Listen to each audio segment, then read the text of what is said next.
নমস্কার। অন্বেষার এই ইউটিউব লাইভে আপনাদের সকলকে আবার স্বাগতম। আজকে আমাদের বিশেষ অনুষ্ঠান ফেস অফ। এই অনুষ্ঠানে আমাদের সঙ্গে রয়েছেন শ্রী অনন্ত আচার্যদা। আচার্যদা, আপনাকে অনেক ধন্যবাদ এই অনুষ্ঠানে আসার জন্য। আমাদের এই আজকের অনুষ্ঠানের বিষয় হচ্ছে সিজফায়ার। বর্তমানে ভারত পাকিস্তানের মধ্যে যে উত্তেজনাপূর্ণ অবস্থা, 7ই মে ভারতের অপারেশন সিন্দুর এবং তারপর 10ই মে এই সিজফায়ারটা হলো, এই নিয়ে যে পরিস্থিতি তৈরি হয়েছে তা নিয়ে অনন্ত আচার্যদার সঙ্গে আমরা আজকে আলোচনা করবো, ওনার মতামত শুনবো, বিশ্লেষণ করবো। আর সবার আগে অনুষ্ঠান শুরুর আগে আপনাদের সকলের কাছে একটা অনুরোধ যে আমাদের অডিওটাকে আপনারা সকলে শুনতে পাচ্ছেন? যদি পান তাহলে প্লিজ কমেন্ট করে জানাবেন। আর যারা যারা আগ্রহী এই লাইভ অনুষ্ঠানে অংশগ্রহণ করতে, তারা আমাদের এই লিঙ্কে যোগ দিতে পারে। শুরু করছি অন্বেষার আজকের অনুষ্ঠান। আচ্ছা অনন্তদা, এই শান্তি নাকি ছদ্মবেশী যুদ্ধ, আপনার কি মনে হয়? সাধারণ মানুষ কি একে শান্তির শুরু মনে করবে, নাকি এই যুদ্ধ তার একটা অন্য রূপ? এটা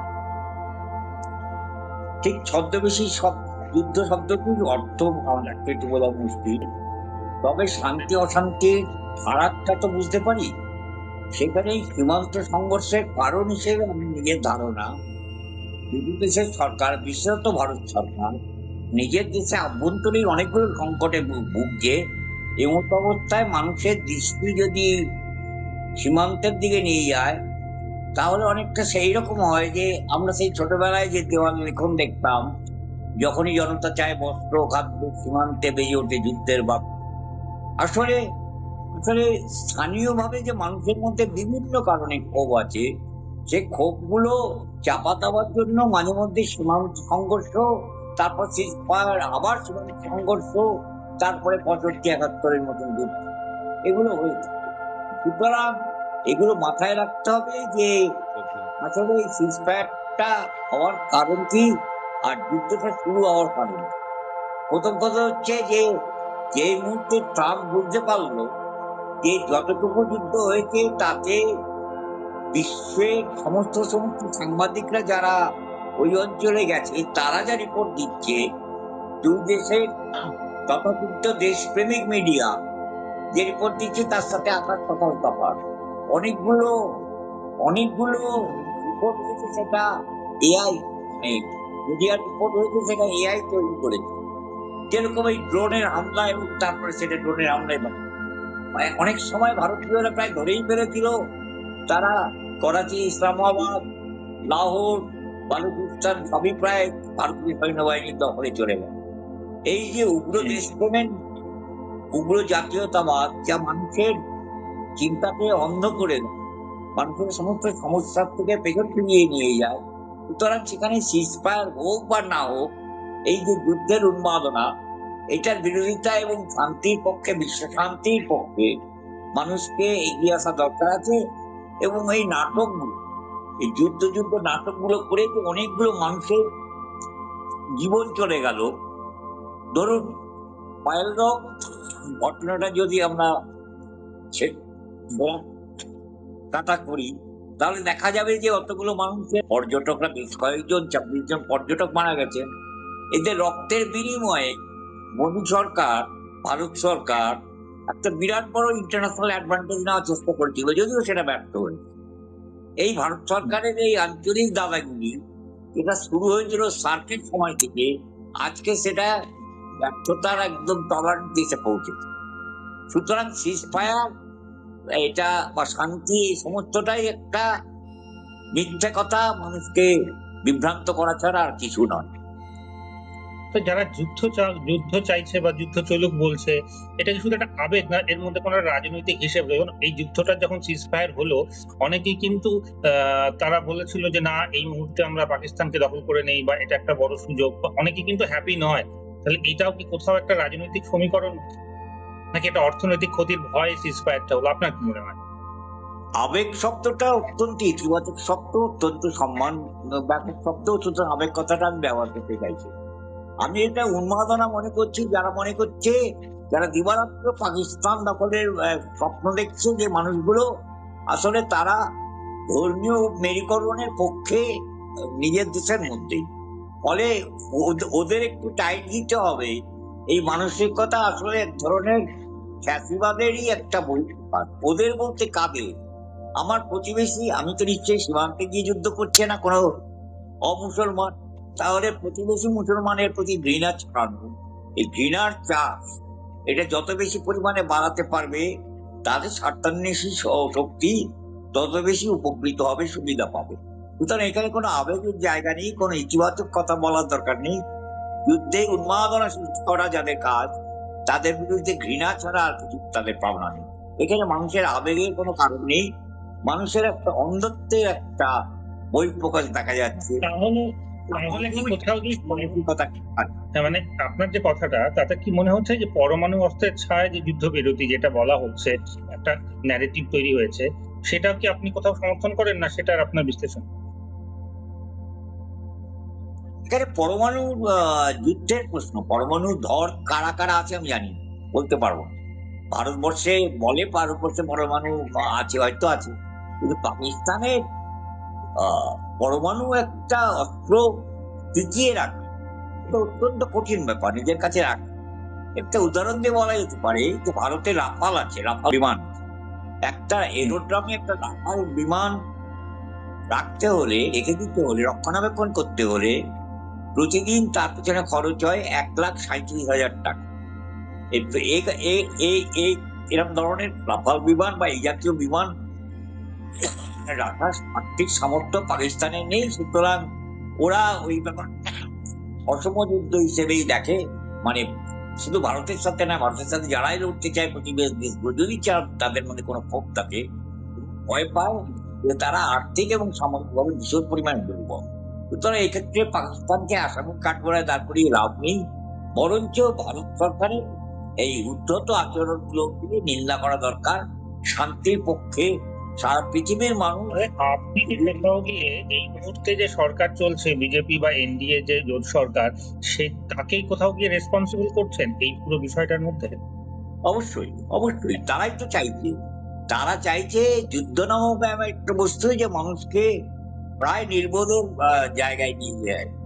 দেশপ্রেম নামক একটা বস্তু, সেখানে দেশের স্বাধীনতা, দেশের সংস্কৃতি, দেশের কোন মানুষ বিশ্ব বিশ্ব পৃথিবীতে, সারা পৃথিবীতে দেশের সুনাম করে বাড়িয়েছেন, সেগুলোর থেকে বাড়িয়ে মুখ ফিরিয়ে দেশের কথা মানে দেশকে কেবলমাত্র একটা মানচিত্র হিসেবে দেখে, কাঁটাতারের বেড়া হিসেবে একটা দেখে, একটা ভূখণ্ড হিসেবে দেখে। দেশের মানুষের মানুষের মানসিকতা, দেশের মানুষের সংস্কৃতি, মানুষের অভাব, দুঃখ, আনন্দ সমস্ত ছড়িয়ে দিতে হবে। মানুষ কেবল চায় যে যুদ্ধে আমি দিব, যদিও সে যুদ্ধে যাও কেন, সে পাড়ার বাইরে যাওয়ার অধিকার। তাহলে এই যে পাহেলগামে যে অ্যাটাকটা হলো, যার কারণে বলা হচ্ছে অপারেশন সিন্দুর, সেটা কি তাহলে আপনার কোথাও কি মনে হচ্ছে যে একটা সাজানো ঘটনা বা প্রোপাগান্ডা, বা কি এটা আপনার বিশ্লেষণ? না না, প্রোপাগান্ডা না, ঘটেছে ঘটনা ঠিকই, কিন্তু ওই জায়গাটা সম্পর্কে যারা বিদেশি সাংবাদিকরা ওই জায়গাটা পরবর্তীকালে গিয়ে দেখেছে যে ওই জায়গাটা টুরিস্টরা যায়, কিন্তু এরকম নয় যে ওখানে অত দূরে, ওখান থেকে যদি ভৌগোলিক দূরত্ব দেখা যায় পাকিস্তানের, তাহলে দেখা যাচ্ছে পাকিস্তান প্রেরিত কোনো জঙ্গি, তথাকথিত জঙ্গি কতদূর পর্যন্ত বিনা অসুবিধায় চলে এলো এবং মানুষগুলোকে খুন করলো, এইটা ভাবতে খুব কষ্ট হয়। তাছাড়া নন্দিতা হাসরার এবং আরো অন্য সাংবাদিকরা বহুকাল আগেই বলেছিল যে ভারতীয় এবং তার কাছাকাছি অঞ্চল, বিশেষত পায়েলগাঁও টু অমরনাথ, এই অঞ্চলগুলোতে তারা অনেক ভারতীয় সৈন্যবাহিনীর লোকেরা, বিশেষত রয়ের লোকেরা, তারা পাকিস্তানি জঙ্গি সেজে ওখানে থাকে, তো মাঝে মধ্যেই তীর্থযাত্রী মানে হিন্দু তীর্থযাত্রীদের উপর হামলা করে জঙ্গি তথা পাকিস্তানের বদনাম করার চেষ্টা করে। এটা রয়ের একটা নন্দিতা হাসরারের রিপোর্ট অনুযায়ী এটা পরিষ্কার বোঝা গেছে যে ওখানে একটা কাজ করে দীর্ঘকাল ধরে এবং এখনো করছে। বয়েলগাঁওয়ের যে স্ক্রিপ্টটা, চিত্রনাট্যটা, আমি ওটাকে নাটক হিসেবে ধরছি, যেগুলো অনেকগুলো প্রাণ গেছে, তা সত্ত্বেও বলছি ওই নাটকটা প্র্যাকটিক্যালি ধরা পড়ে গেছে আন্তর্জাতিক সংবাদ মাধ্যমের কাছ থেকে। এই প্রসঙ্গে আমাদের আরেকজন অতিথি চলে এসেছেন, মিজানুর রহমান। মিজানুর, আমাদের এই অনুষ্ঠানে কিন্তু রিলেটিভলি অনেক কম, তাহলে এই যে উনি যে বলছেন যে অনেকটা ডিস্টেন্স বেশি বলে জঙ্গিদের মধ্যে যারা উগ্রপন্থী বা যারা যারা ঘাতক, তারা ঢুকতে কি করে ঢুকলো, তাহলে এই এই যদি যুক্তি আমি খাড়া করি, তাহলে তো মুম্বাইয়ে তো ঢোকা একেবারেই অসম্ভব, কিন্তু মুম্বাইয়ে তো ঢুকেছিল। অর্থাৎ বলতে চাইছেন যে এই বিষয়টা নিয়ে ডিস্টেন্সটা বিষয় নয়, তাই তো? আমার তো মনে হয় ডিস্টেন্সটা বিষয় নয়, মানে না, প্রসঙ্গত বলে রাখি সেটা হচ্ছে, না না, প্রসঙ্গত বলে রাখি এই দূরত্বের প্রশ্নটা যখন আসছে এবং আহ মুম্বাইয়ের ঘটনাটা যখন আসছে, আমাদের দেশে কিন্তু মিলিটারির তুলনায় এয়ারফোর্স এবং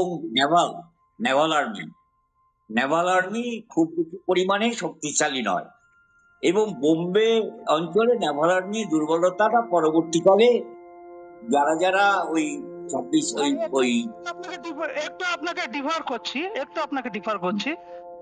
নেভাল মানে ইন্ডিয়ান নেভির ওয়েস্টার্ন কমান্ড ভীষণই পাওয়ারফুল, মানে আর বাকি কমান্ড গুলোর চাইতে ওয়েস্টার্ন কমান্ড ভীষণই পাওয়ারফুল যতদূর জানি, এবং এটা ডিফেন্স এস্টাবলিশমেন্টের লোকজনই বলে। ব্যাপারটা হলো যে নেভাল পাওয়ার ইন্ডিয়ার কম, ইন্ডিয়ার কোস্ট গার্ড খুবই শক্তিশালী, ইন্ডিয়ার দুটো এয়ারক্রাফট ক্যারিয়ার আছে যেটা পাকিস্তানেরও নেই, এশিয়ার মধ্যে আর একমাত্র চীনেরই আছে, সেখানে আপনি বলতে চাইছেন নেভাল পাওয়ারে ইন্ডিয়া উইক। এটা তো মানে বাস্তব তো সেটা, বাস্তব সে কথা তো বলছে না। না, প্রথম কথা হচ্ছে অংশগ্রহণ পাওয়া যাবে না। নেভাল ফোর্সটা যে খুব পাওয়ারফুল, অনেক বেশি পাওয়ারফুল বলা হচ্ছে, অনেক বেশি বলতে তার চেয়ে বেশি, কতটা প্রয়োজনের তুলনায় বেশি না অনেক বেশি, সেইটা মাপার যন্ত্রটা কোথায় এটা বাই করতে হবে।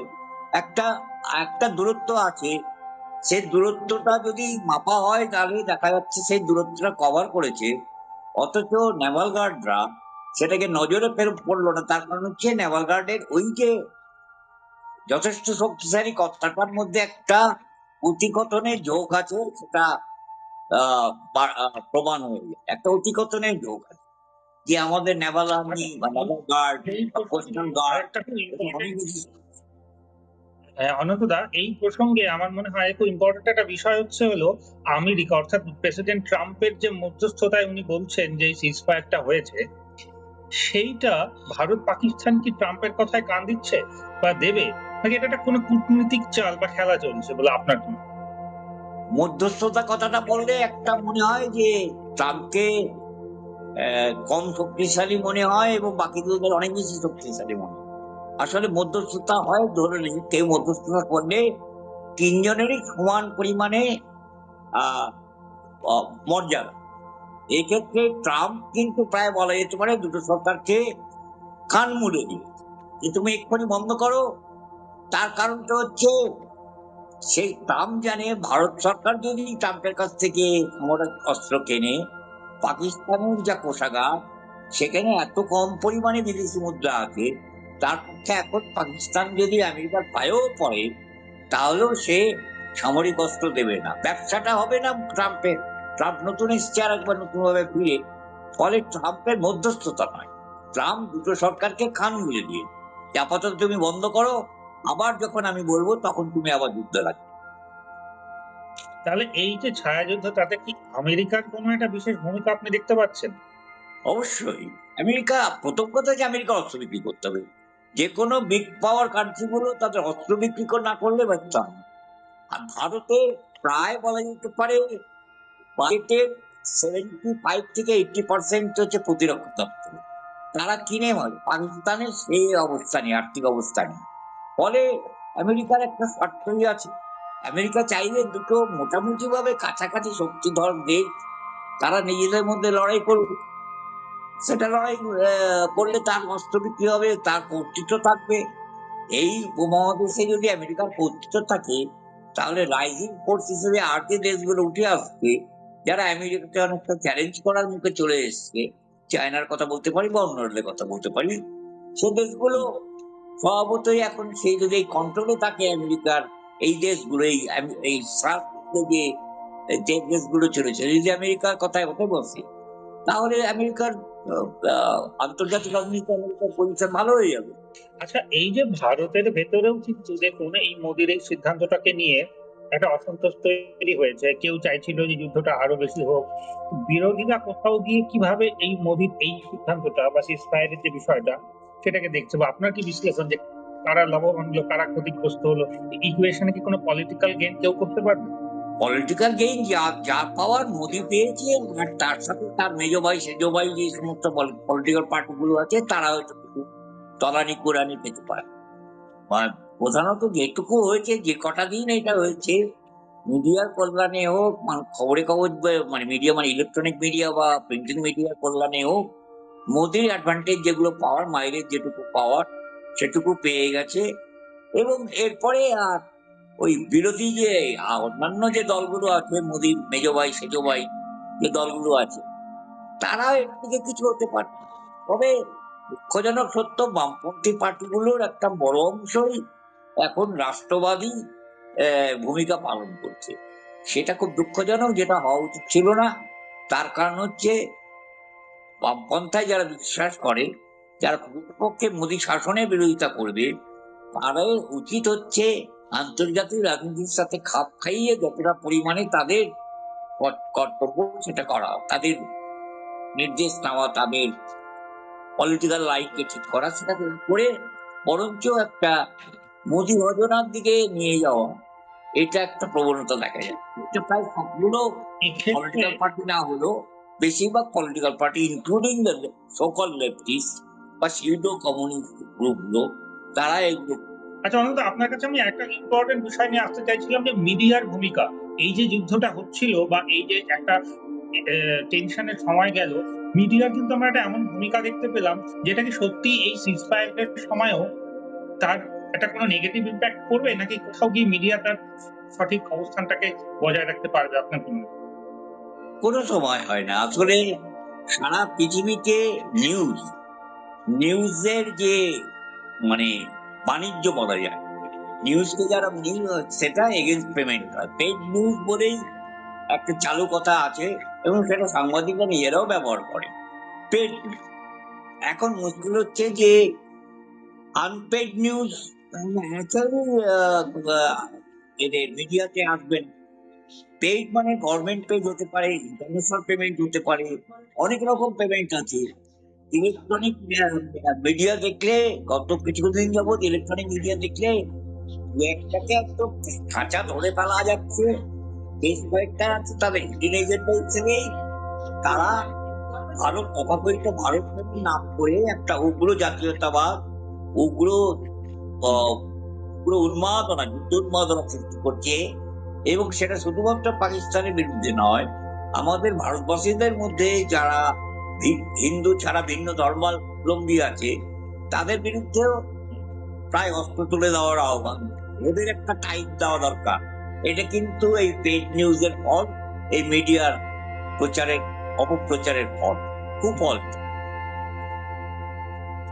আচ্ছা, এক্ষেত্রে বামপন্থীদের আপনি কিভাবে দেখছেন? বামপন্থীরা কিভাবে এই নীতিটাকে, এই যে সিজফায়ার হলো, কি সমর্থন করছে না এর সমালোচনা করছে? মানে বামপন্থীদের স্ট্যান্ডটা কোথায়, কোন জায়গায় দাঁড়িয়ে? কারণ একটা অসাম্প্রদায়িক শক্তি হিসেবে তো বামপন্থীদের একটা ভূমিকা থাকা দরকার এক্ষেত্রে, আপনার কথা অনুযায়ী। ঠিক এই সে অর্থে আমি ওই অসাম্প্রদায়িক কথাটা আমি ব্যবহার করছি না। তবে এটা বলতে পারি, যদি মেজর যে বামপন্থী পার্টি দুটো আছে, সিপিআই এবং সিপিএম, আমি দলগুলোর নাম উল্লেখ করছি, আমি জানি না এটা ঠিক হবে কিনা, এই দুটো অলরেডি তাদের রাষ্ট্রবাদী অবস্থান বজায় রেখে দিয়েছে। তারা তারা তথাকথিত দেশপ্রেমী হয়ে যায়। তারা তথাকথিত ভাবেই তারা পাকিস্তানের বিরুদ্ধে তাদের স্ট্যান্ড না নিয়ে, বা মোদী সরকারের স্ট্যান্ডের সাথে ইকো না করলে, একই কন্ট্রাকচুয়াল না মেনে নিলে, তাদের মেইন স্ট্রিম পলিটিক্সে এন্ট্রি পাওয়াটা মুশকিল হয়ে যাবে, যারা যেখানে একটা ধাক্কা খেয়ে। লোকাল আমাদের এই রাজনীতিতে, মানে বর্তমানে ভারতে বা আমি যদি পশ্চিমবঙ্গের ক্ষেত্রেও বলি, সেক্ষেত্রে আপনার কি মনে হচ্ছে, সেখানে বামপন্থীদের বা বিরোধীদের কি ভূমিকা আপনি দেখতে পাচ্ছেন?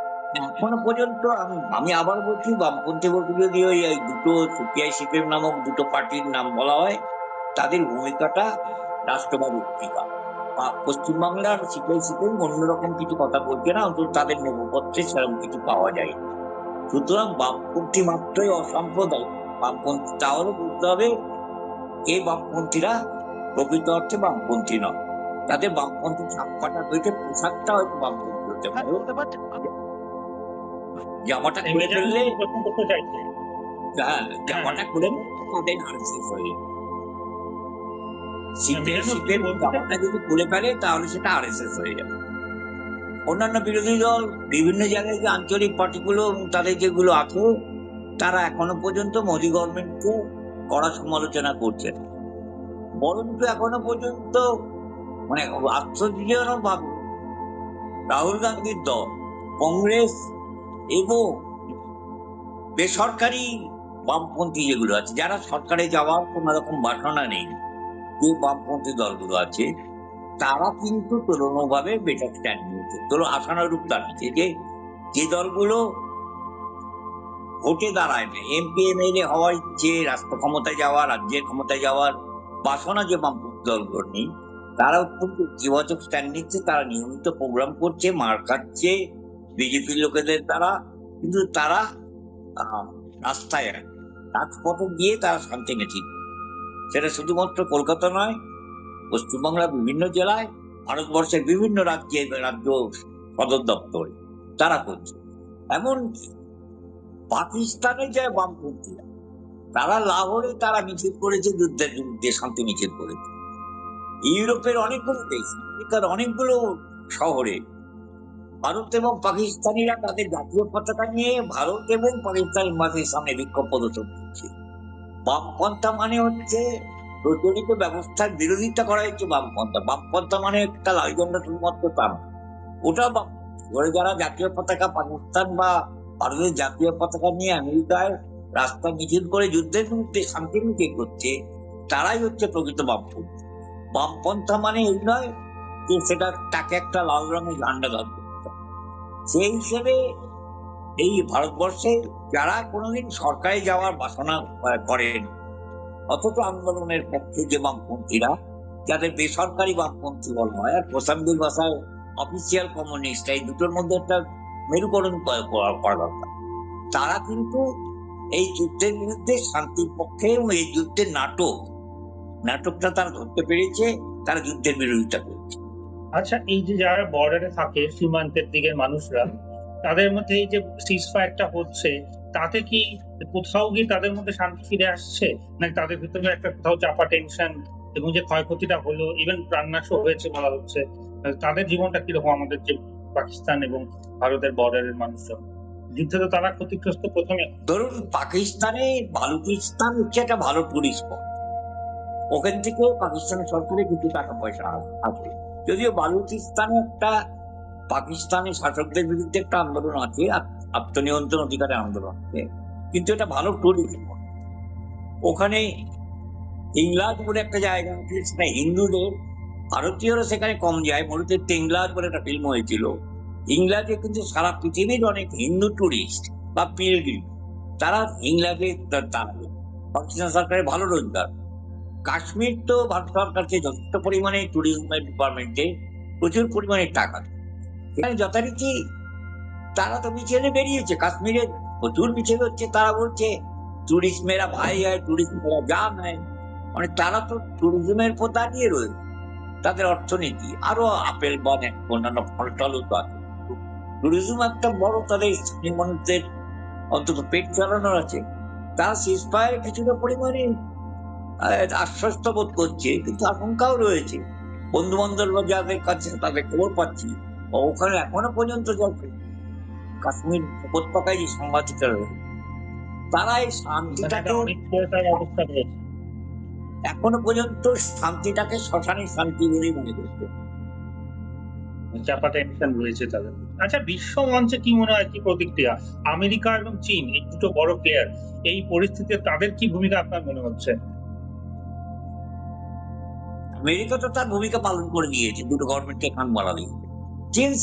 চীন বুঝতে পেরেছে যে এখানে আমি যদি কথা বলি, আমি যদি বেশি পরিমাণে ভোকাল হই, তাহলে আমার এই যে দেশগুলো জুড়ে আমার বাণিজ্য, প্রধানত চীনের যে কটেজ ইন্ডাস্ট্রির যে বিরাট প্রোডাক্ট সারা পৃথিবী ধরে নিয়েছে, সেই প্রোডাক্ট গুলো দেশেই আছে, পাকিস্তানেও যায়, ভারতেও আছে।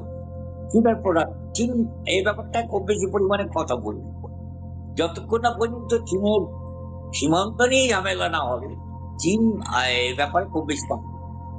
তারা তাদের বাণিজ্য বুদ্ধি, এখন বাণিজ্য ছাড়া চীনের আর কোনো ভাবনা চিন্তা নেই। এই মিজানুর আমাদের সঙ্গে আবার ফিরে এসছে। মিজানুর, আপনি শুনতে পাচ্ছেন আমার কথা? হ্যাঁ, শুনতে পাচ্ছি। হ্যাঁ, আপনার এই বিষয়ে যদি কোনো কিছু বলার থাকে আপনি বলতে পারেন। এই আমাদের এই আলোচনাতে আপনার পার্টিসিপেশন। হ্যাঁ, বলুন বলুন। আমি একটা কোশ্চেন করতে চাইছিলাম। আমি ওনার ইনভলভমেন্টের ব্যাপারটা আমি বলতে চাইছিলাম, মানে শুনতে চাইছিলাম ওনার কাছ থেকে। উনি বলতে চাইছেন যে ওখানে নানা রকম কিছু কাজকর্ম করে। একটা ডিস্টার্ব এরিয়াতে আমার ন্যাশনাল ইন্টিগ্রিটির প্রশ্নে একটা এক্সটার্নাল ইন্টেলিজেন্স এজেন্সি বিভিন্ন রকম কাজ করতেই পারে, সেখানে বাইল্যাটারাল ইস্যু জড়িয়ে। ব্যাপারটা ওনার অনন্তবাবুর কাছে আমার একটা প্রশ্ন, যে রয়ের যে বা এক্সটার্নাল ইন্টেলিজেন্স এজেন্সি ইন্ডিয়ার, এটা আমি প্যারালালি সিআইএ বা মোসাদ বা কেজিবির মতো, কেজিবি অ্যাপার্ট, কেজিবি বাদ, সিআইএ বা মোসাদ রক সেন্ট্রাল, সরি এফএসবি, এফএসবিটা আলাদা, এফএসবি সম্পর্কে প্রশ্ন করা যায় না। র কি মোসাদ বা সিআইএর মতো সেন্ট্রালে কোন পাওয়ার থাকলে সেটা নিরপেক্ষভাবে কাজ করা, মানে অনন্তবাবুর মতো, নাকি সেটা সেন্ট্রালের পাওয়ারের যে কে পাওয়ার আছে তার উপরেই রয়ের কাজকর্মটা অনেকটাই রিফ্লেক্ট হয় তার কাজকর্ম? সেন্ট্রালে কে পাওয়ারে আছে প্রশ্নটা এই জায়গাটা রয়েছে। আপনি কে পাওয়ারে আছে মানে কোন লোক পাওয়ারে আছে তার উপরে রয়ের কিছু কাজকর্ম নির্ভর করে। রয়ের কাজকর্ম নির্ভর করে ভারতবর্ষ নামক একটি মহান দেশ, তাকে নির্দেশ দিয়ে দিয়েছে কেন্দ্রীয় সরকার, যে সরকার যে দলেরই হোক না কেন, রকে নির্দেশ দিয়েছে দেশের নিরাপত্তার জন্য যত রকম অন্যায় কাজ আছে অন্য দেশে গিয়ে তুমি করতে পারো, নিজের দেশের মধ্যে তুমি করতেই পারো। রয়ের অবাধ স্বাধীনতা এবং রয়ের যে কোনো, যদি আপনি রয়ের যারা কর্মী, রয়ের কর্মী সংখ্যাটাকে যারা কম না, তারা এমনকি তাদের পরিবারের লোকেদের কাছেও গোপন রাখে তাদের কাজকর্ম, তাদের মুভমেন্ট। এটা নিপাট ওই মিলিটারি বা বিএসএফ এর মতো না। অনেক বেশি করে এটা সিক্রেট অর্গানাইজেশন এবং তাদের রিপোর্ট কেবলমাত্র স্বরাষ্ট্রমন্ত্রীর কাছে যায়, ওই স্বরাষ্ট্রমন্ত্রী যে দলেরই হোক। সুতরাং সেই দলের রক্ষার জন্য কাজ করে, তারা তাদের তথাকথিত দেশ রক্ষার জন্য তাদের করে। এবং রয়ের বিভিন্ন কাজকর্ম অত্যন্ত নিন্দাজনক কাজকর্ম রিপোর্ট বিভিন্ন সময় পাওয়া যায়। তাহলে এক্ষেত্রে আইএসআই এর ভূমিকা কি দেখছেন আপনি? আমার একটা কোশ্চেন, ইন্ডিয়ার মতো একটা ভাস্ট ডাইভার্স কান্ট্রিতে তার ন্যাশনাল ইন্টিগ্রিটি অক্ষুণ্ণ রাখার জন্য রয়ের সিক্রেট কাজগুলো কি প্রয়োজন নয়? মানে রকে কি মানে ফ্রি হ্যান্ড দেওয়ার কি দরকার নয় কি? ছোট্ট রাষ্ট্র ন্যাশনাল ইন্টিগ্রিটি কথাটা কোনো আমি কোনো মানে আমি মর্মার্থ বুঝি না। ইন্টিগ্রিটি কথাটার মানে তো একটা তো দেশ রক্ষা, দেশের সীমান্ত রক্ষা, এটার সাথে ইন্টিগ্রিটির কোনো সম্পর্ক। আপনার নাম মিজানুর, তার থেকে আপনার অ্যারাবিক নাম দেখে আপনার পারিবারিক ধর্মের কথা জানতে পারেন। আমার নাম অনন্ত, আমার পদবি দেখে, আমার নাম এবং পদবি দেখে আমার একটা রিলিজিয়াস বা যাই হোক ওখানে আইডেন্টিটি বোঝা যায়। আমরা দুজনে হোমোসেপিয়েন্স, আমরা দুজনে, আমাদের দুজনের মধ্যে মৌলিক কোনো তফাৎ নেই। আমার যদি দেখা যায় কোনো কারণে ওই ইন্টিগ্রিটি কথাটা ন্যাশনাল বলে, ন্যাশনাল ইন্টিগ্রিটির কথাটা বলতে গিয়ে আপনার সাথে আমার বিবাদ জড়িয়ে দেওয়া হয়, বিবাদ বাঁধিয়ে দেওয়া হয়, তাহলে সেই ইন্টিগ্রিটির মূল্যটা কি? সেই ন্যাশনাল ইন্টিগ্রিটি কথাটার মূল্যটা কি? আর ন্যাশনাল ইন্টিগ্রিটি বলে কোনো কথাটা হয় না। তার কারণ হচ্ছে ইন্ডিয়া একটা অদ্ভুত ধরনের ডাইভার্সিটি রয়েছে ইন্ডিয়ার মধ্যে, সেখানে ইন্টিগ্রিটিটা এক ধরনের রিপ্রেশন। ইন্টিগ্রিটি আসবে কোথেকে? ইউনিটি উইদিন ডাইভার্সিটি, রবীন্দ্রনাথ ভাষায় ফেডারেল স্ট্রাকচারটাই নয়, ফেডারেল স্ট্রাকচারটাই ইন্টিগ্রিটির বিরুদ্ধে একটা চ্যালেঞ্জ। ফেডারেল যদি বলা হয় আমাদের ফেডারেল স্ট্রাকচারের দেশ, এখন ফেডারেল স্ট্রাকচার নয়, ফেডারেল স্ট্রাকচার একটা হচ্ছে ইন্টিগ্রিটির বিরুদ্ধে একটা চ্যালেঞ্জ। সে ফেডারেল স্ট্রাকচার এখন পর্যন্ত ইন্ডিয়াতে আমরা এখন পর্যন্ত পাইনি। আসলে তো ইন্ডিয়া এক্ষেত্রে এরকম ইউনাইটেড ছিল না, ব্রিটিশ ইউনাইটেড ইন্ডিয়া। ব্রিটিশ ভারতবর্ষকে ভারতবর্ষ তৈরি করেছে জোরজার করে, মারধর করে। অতটা ইন্টিগ্রিটিটা সহজে তৈরি হবে জন্মাবে। আচ্ছা অন্তদা, এই ক্ষেত্রে আপনার যে ব্যাপারটা, মানে প্রত্যেক দেশেই তো তার নিজস্ব একটা সিক্রেট এজেন্সি থাকেই, যাদেরকে আমরা গুপ্তচর বলি, স্পাই বলি। যেমন বলা হয় পাকিস্তানের আইএসআই, ভারতবর্ষের যদি র হয় ওদিকে সিআইএ, এফবিআই, অনেক, এফবিআই নয়, সিআইএ, আরো অনেকে রয়েছে। তো এই ক্ষেত্রে আইএসআই এর ভূমিকা আপনি কিভাবে দেখেন? সেটাও তো খুবই একটা ইম্পর্টেন্ট বিষয় এই ভারত পাকিস্তানের, যে যখন কোনো একটা যুদ্ধ পরিস্থিতি তৈরি হয়। যে দেশ যত বড় স্ট্রং, তার গোয়েন্দা সংস্থা তত বেশি স্ট্রং হবে। ভারতবর্ষ একটা স্ট্রং দেশ অন্তত পাকিস্তানের তুলনায়। পাকিস্তানের গোয়েন্দা সংস্থা আইএসআই, তার তুলনায় ভারতবর্ষের র অনেক বেশি স্ট্রঙ্গার হবে, অনেক বেশি পরিমাণে শক্তিশালী হবে, এবং তার ফলে এই জিনিস চলবেই। সুতরাং আইএসআই আর রকে ডেফিনেটলি গুরুত্ব দিতে হবে, কিন্তু দুটো সমশক্তিমান এটা ভাবার কোনো কারণ নেই। এই ন্যাশনাল ইন্টিগ্রেশনের যে প্রশ্নটা মিজানুল করছিল, যে একটা ভারতবর্ষের মতন এত বড় দেশ এবং এত বিভিন্ন ভাষাভাষীর মানুষজন এবং বিভিন্ন ধরনের এথনিসিটি এবং এত ডাইভার্সিটির মধ্যে একটা কোথাও গিয়ে বৈদেশিক বিভিন্ন রকম, বা বিশেষত যখন আপনার প্রতিবেশীর সঙ্গে সম্পর্কটা বিভিন্ন সময় ভলেটাইল চলছে, তাহলে আপনার কি মনে হয় যে ভেতরের ইন্টারনাল সিকিউরিটিটার একটা কোথাও গিয়ে তো গ্রিপ থাকা দরকার একটা এজেন্সি, এবং সে যদি সামষ্টিকভাবে এক্সটার্নাল এবং ইন্টারনাল বিষয়গুলোকে না দেখে, তাহলে তো কোথাও গিয়ে আমাদের সিকিউরিটিটা কম্প্রোমাইজ হয়ে যাচ্ছে না? স্কুলে পড়ানোর সময় মাস্টারমশাইয়ের হাতে যদি বেদ থাকে, তাহলে কি ছাত্র শান্ত থাকে? তাহলে মাস্টারমশাইদের দায়িত্ব মাস্টারমশাইরা পালন করবেন পড়াবার সময়, ছাত্র অনুগত হবে, ছাত্র পরীক্ষায় ভালো হবে। মাস্টারমশাইয়ের বেদ দেখে যদি পড়াশোনা করে ছাত্র, সে ছাত্রের ভবিষ্যৎ উজ্জ্বল নয়। সুতরাং ওই রয়ের মূল ওর আইসাইয়ের রুকুটি, এই থেকে যদি দেশবাসীকে শান্ত করতে হয়, দেশবাসীর ইন্টিগ্রিটি ফিরিয়ে আনতে হয়, সেই দেশবাসীর ইন্টিগ্রিটি দরকার। ভয় দেখিয়ে কি ইন্টিগ্রিটি তৈরি হয়? মানুষের মধ্যে একতা তৈরি হবে। আমি আর ইজানুল ভাই, আমরা একই আফ্রিকার মাতার সন্তান।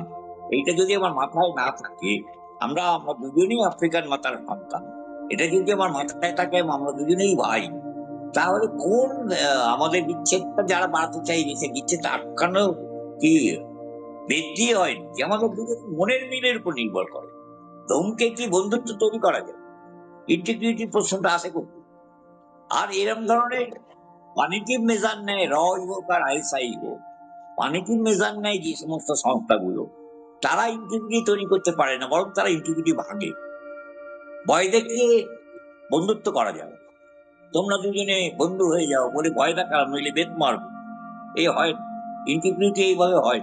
ইন্টিগ্রিটি তৈরি করার একটা বিরাট বড় প্রসিডিওর, একটা মেথোডোলজি আছে ইন্টিগ্রিটি তৈরি করা।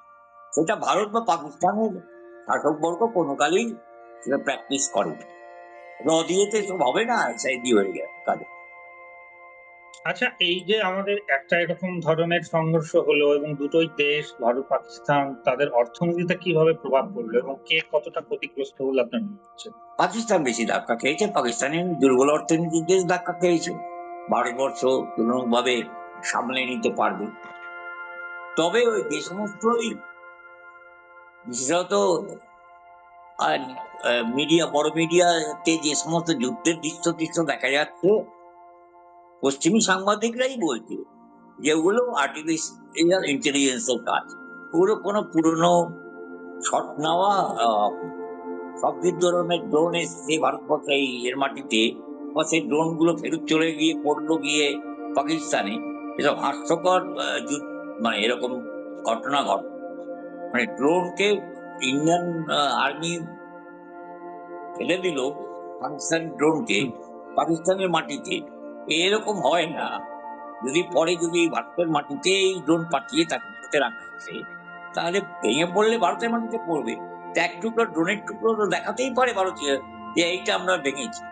সব ড্রোনের টুকরো গুলি গিয়ে বলো পাকিস্তানের মাটিতে, তার মানে বোঝা যায় ইন্ডিয়ান আর্মি পাকিস্তানের বর্ডার ক্রস করে ওপাশে গেছে।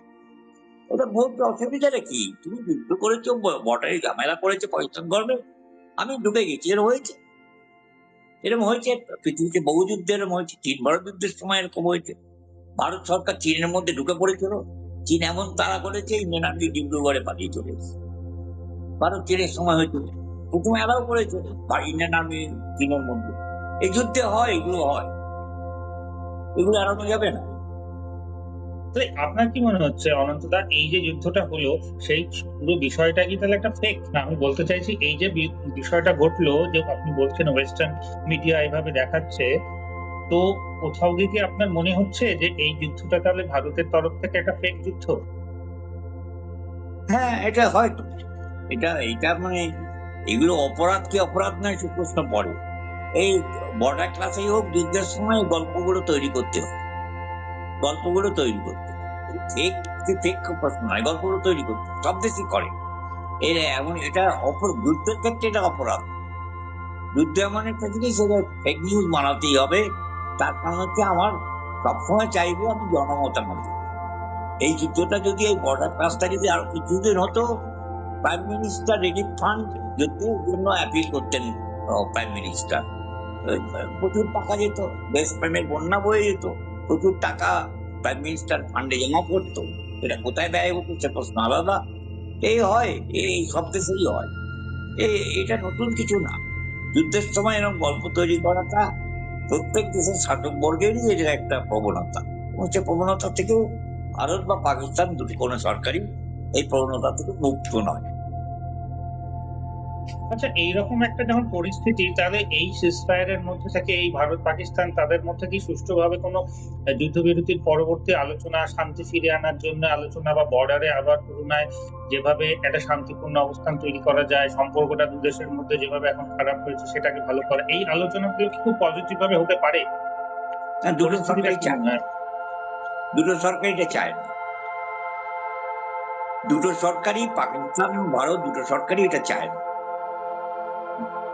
দুটো দেশের মধ্যে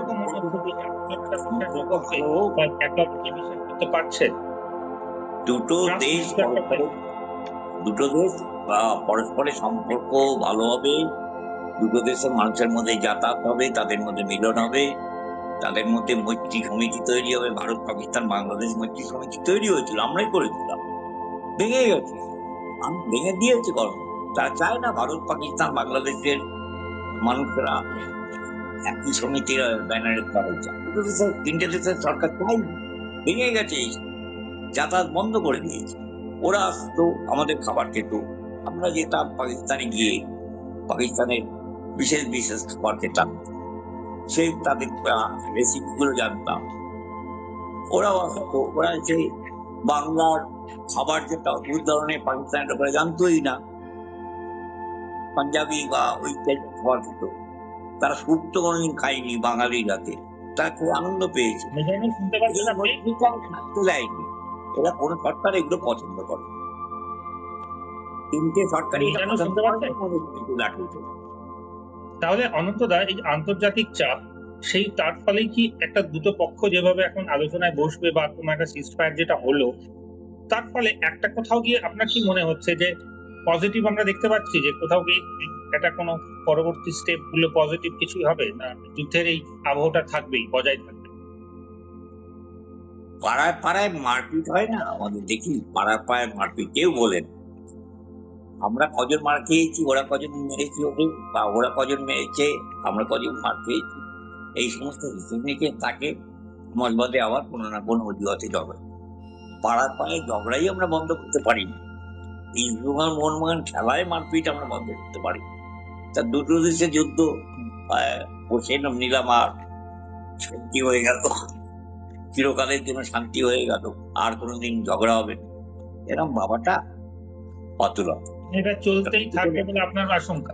হ্যাঁ, দুটো দেশের সরকারই চায়, দুটো দেশের সরকার চায় পরস্পরের দিকে নিয়ে তাকা, দুটো দেশের দেশবাসীরা পরস্পরের দিকে ঘৃণার চোখে দেখে, দুটো দেশের সরকারই চায়, তাতে তাদের লাভ।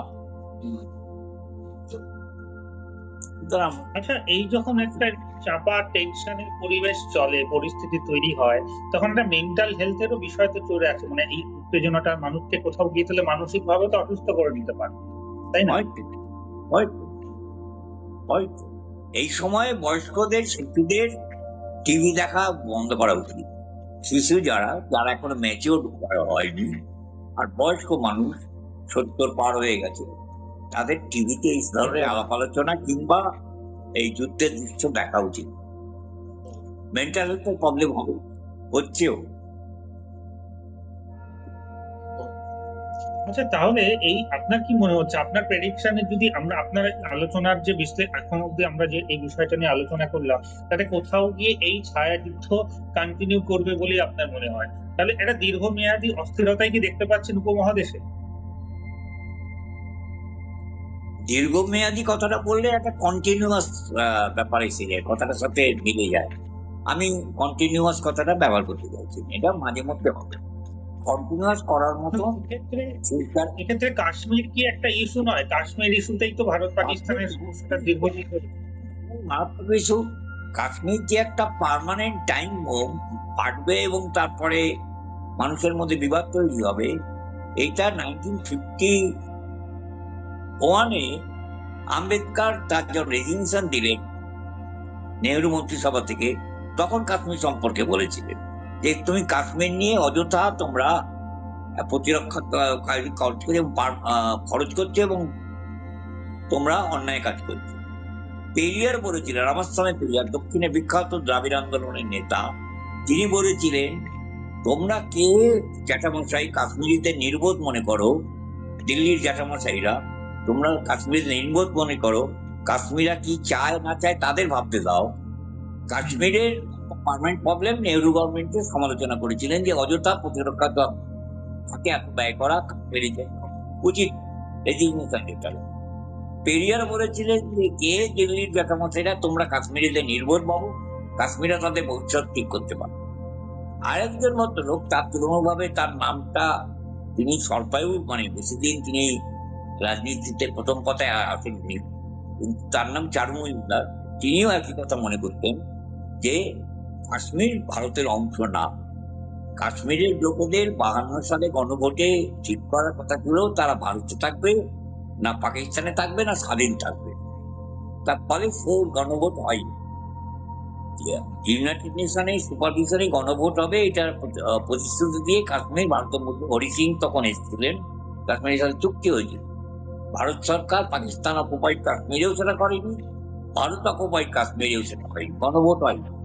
কাশ্মীরি মানুষের উপর বিশ্বাসঘাতকতা করেছে ভারত সরকার এবং পাকিস্তান সরকার।